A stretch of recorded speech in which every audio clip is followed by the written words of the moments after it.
Timnas Indonesia versus Yordania diwarnai jersey robek. Timnas Indonesia kalah dari Yordania.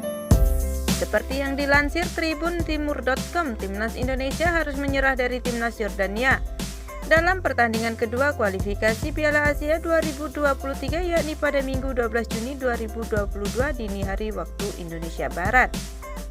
Pada pertandingan kali ini, Timnas Indonesia kalah dengan skor tipis, yakni 0-1 dari Yordania. Satu-satunya gol yang tercipta dalam pertandingan ini dicetak oleh Yazan Al-Naimat pada menit ke-48. Meski kalah, Indonesia menampilkan permainan yang luar biasa. Mereka dapat mengimbangi Yordania yang notabene berada di atas dari sisi peringkat FIFA. Asnawi Mangkualam dan kawan-kawan juga berhasil menciptakan peluang yang membahayakan lawan. Namun pujian terbesar barangkali patut disematkan kepada kiper Timnas Indonesia, yakni Nadeo Argawinata. Ia berulang kali berhasil melakukan penyelamatan gemilang yang membuat gawang Indonesia tak kebobolan lebih banyak, termasuk saat ia menggagalkan penalti yang didapat Yordania pada menit ke-78. Nadeo dengan cepat dan cekatan menembak arah tendangan penalti lawan tersebut. Timnas Indonesia menghadapi Yordania di laga kedua kualifikasi Piala Asia 2023. Di awal-awal babak pertama, Yordania langsung mengambil inisiatif serangan. Mereka benar-benar mengurung pertahanan Garuda. Alhasil, tim asuhan Sintayong masih mengandalkan strategi serangan balik untuk melancarkan serangan. Dalam tempo 12 menit, kiper Nadeo Argawinata melakukan setidaknya 3 penyelamatan gemilang untuk menggagalkan peluang Yordania. Yordania memanfaatkan keunggulan postur tubuh dengan melancarkan terus umpan-umpan silang ke dalam kotak penalti. Untungnya upaya para pemain lawan dapat dimentahkan oleh Nadeo. Baru pada menit ke-20 Indonesia mendapat beberapa peluang sekaligus, namun rentetan peluang tersebut belum berbuah hasil.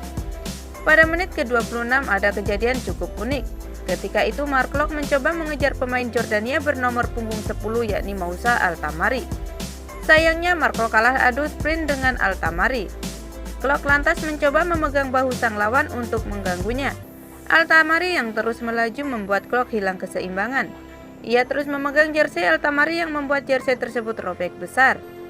Ia pun menggantikan jersey terlebih dahulu sebelum melanjutkan laga, sedangkan Mark Klok mendapat hadiah kartu kuning.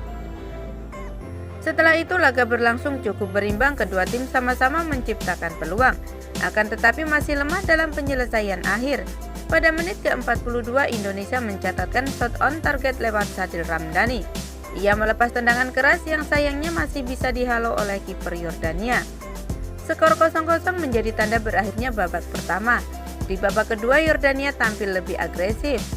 Mereka kini tak hanya mengandalkan umpan-umpan silang untuk membongkar pertahanan Indonesia. Mereka juga melancarkan umpan-umpan terobosan dari lini belakang. Strategi tersebut berhasil bagi Yordania. Mereka sukses membelah pertahanan Garuda lewat sisi kanan penyerangan mereka. Umpan dari lini belakang tersebut mampu dimaksimalkan oleh Yazan Al-Naimat di menit ke-48. Skor menjadi 0-1 bagi Yordania.